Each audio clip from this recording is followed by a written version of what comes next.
warahmatullahi wabarakatuh. Waalaikumsalam warahmatullahi wabarakatuh. Senang sekali kesempatan bisa bertemu dengan guru besar Ustadz Abdul Somad. Barakallah. Saya baru saja menikah.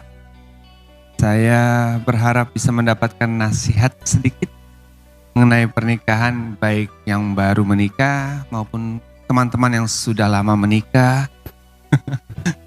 Sedikit nasihat mungkin Ustadz. Terima kasih.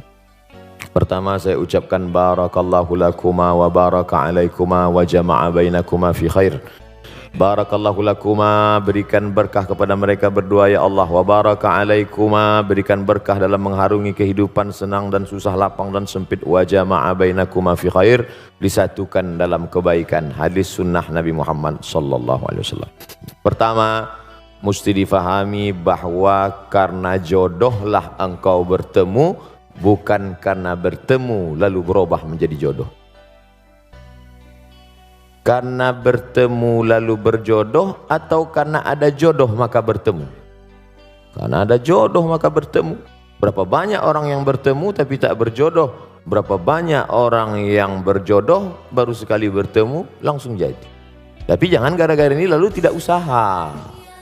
Nah, ini yang jomblo-jomblo besok nyantai aja. Nanti nggak ada usaha. Bukan pertemuan yang membuat jodoh, tapi jodohlah yang buat bertemu. Makanya harus ada ikhtiar dan usaha. Ini jodoh saya, bahwa saya sudah dikasih air hari ini 2 botol 1 gelas dengan permen. Ini jodoh saya, rezeki saya ini. Tapi kalau saya tidak berusaha untuk mengambilnya, membukanya, rupanya kosong. Udah ada yang mulai kayaknya. Harus ada ikhtiar. Allah kasih mata, Allah kasih telinga, Allah kasih tenaga, Allah kasih kudrat kemampuan, Allah kasih iradat kehendak. Maka gunakanlah potensi yang ada. Maka pahamilah wahai saudaraku, bahwa kalian dipertemukan oleh Allah subhanahu wa ta'ala. Ini banyak orang sekarang salah jawab. Mas, iya, itu istrinya? Iya. Ketemu di mana? Salah sambung. Maka sejak hari ini katakanlah, aku tak pernah mencari dia, dia tak pernah mencari aku. Allah yang sudah mempertemukan kami. Gitu, walaupun udah tua, nggak apa-apa. Setelah yakin bahwa itu adalah skenario kehendak Allah, yang kedua, khuliqatil mar'atu min dhila', perempuan itu diciptakan dari tulang rusuk yang bengkok. Wajuha a'laha, tulang rusuk yang paling bengkok, yang paling atas. Tulang rusuk yang paling bengkok, yang paling atas. Idza akhazta aqamtaha kasartaha, kalau kau paksa harus lurus, dia patah. Perempuan ini tulang rusuk yang bengkok. Kalau kau paksa lurus, patah dia. Tapi kalau kau ikut, kau jadi bengkok. Kan susah itu. Kalau diluruskan, patah dia. Kenapa nggak pakai jilbab? Patah dia. Maka pakai lembut lah, pakai jilbab ya. Tak usahlah saya ajari, paham lah kalian tuh. Pandai-pandai. Yang ketiga, man tazawwaja faqad istakmala nisfal iman. Siapa yang menikah, dia sudah menyempurnakan setengah iman. Iman itu 100%. Siapa yang sudah menikah, imannya sudah download 50%. Sisanya bukan menikah lagi. Ini perlu saya luruskan ibu-ibu, karena banyak sekarang jamaah yang sudah pandai menafsirkan sendiri. Sisanya falyattaqillaha fin nisfil baqi, takwa kepada Allah. Setakwa-takwanya anak lajang pemuda jomblo yang belum menikah, imannya baru 50. Sempurnakan dengan menikah. Sebaliknya yang sudah menikah walaupun tidak takwa sudah 50. Tinggal takwa sedikit aja lagi. Oleh sebab itu maka bersyukur kita, sahabat-sahabat kita. Mudah-mudahan yang belum berjodoh ditemukan Allah jodoh. Yang bilang amin yang belum nikah aja.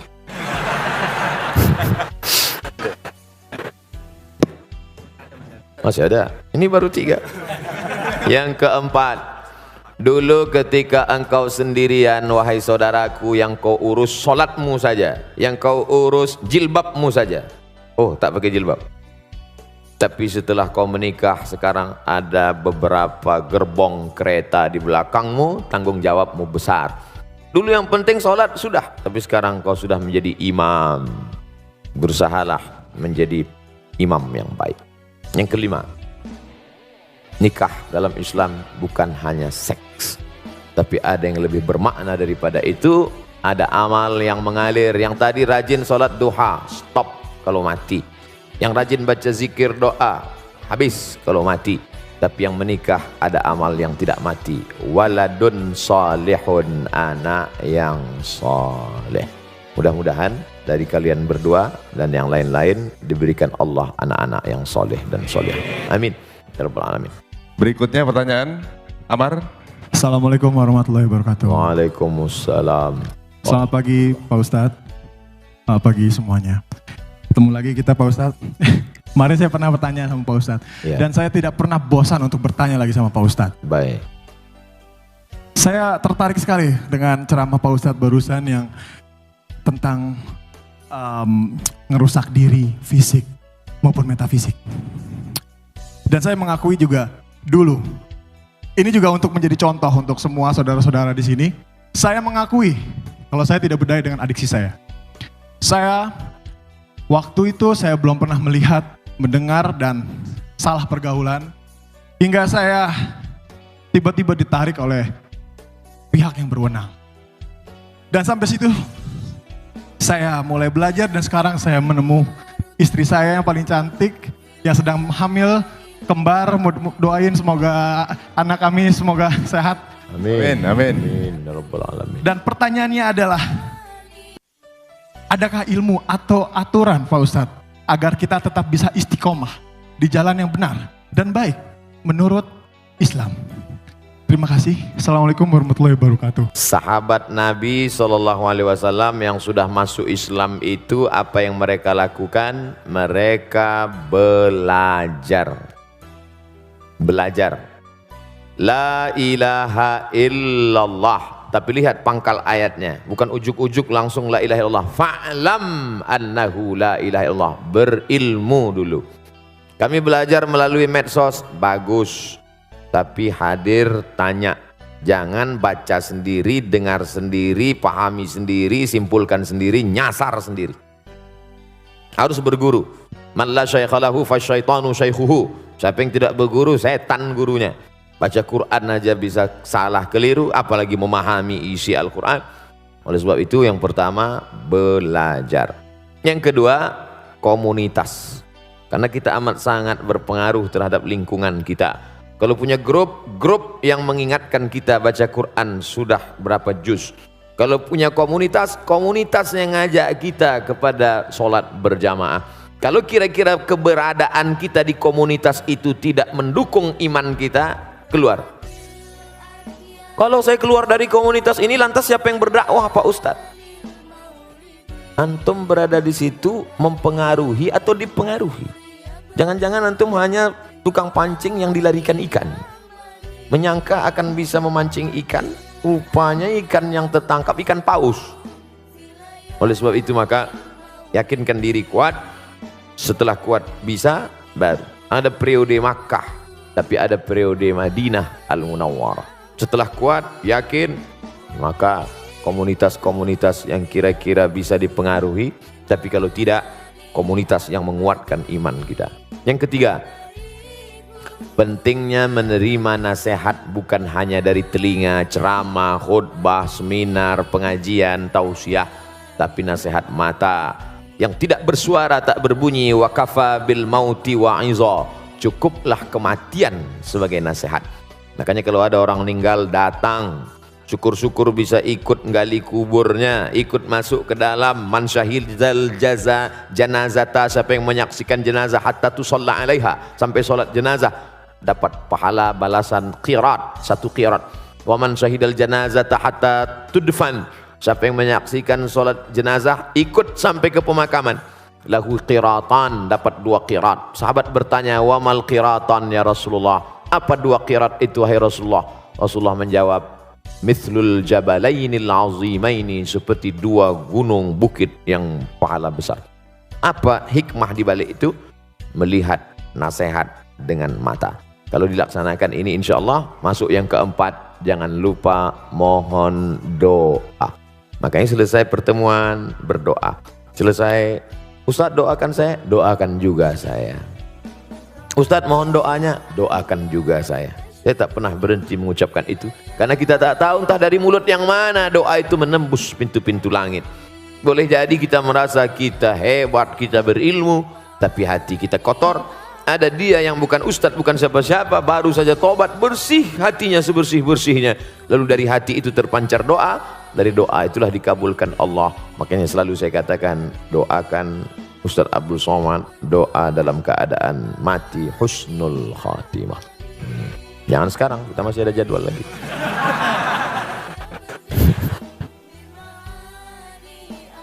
Yang berikutnya kita berikan kesempatan untuk teman-teman akhwat. Ini dari Mbak Marini Zumarnis. Monggo Mbak. Mbak Marini Zumarni.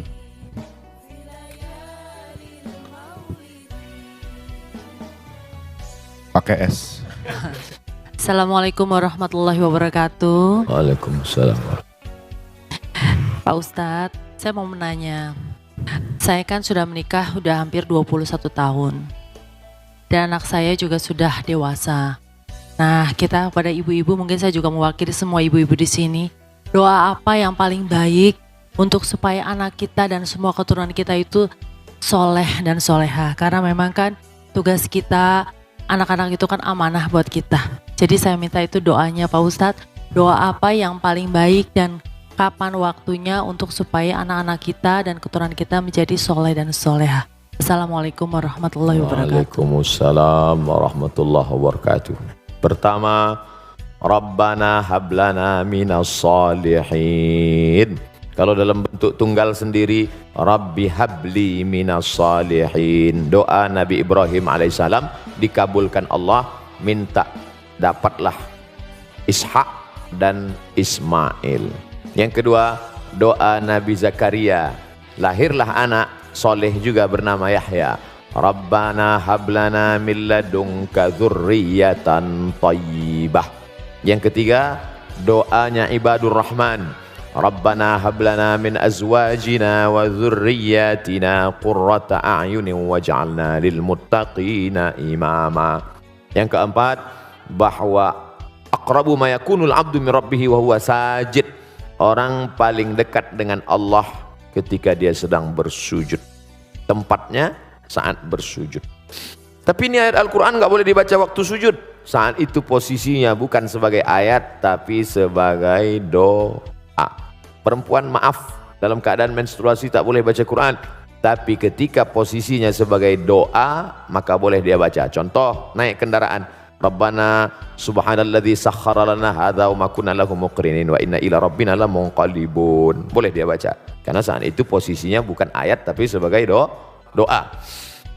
Waktu yang paling afdal tahajud malam. Tahajud tidak bisa, duha. Duha tidak bisa, kapan Allah Ta'ala memperkenankan doa. Adab-adabnya menghadap ke arah kiblat. Kalau berwudu, baik. Didahului salat sunat, hajat 2 rakaat, amat sangat baik. Salat sunat dalam keadaan wudu, salat sunat berdoa kepada Allah. Bagus lagi berdoa dengan tawassul. Tidak membawa tangan hampa kosong, tapi ada yang disebut dalam doa.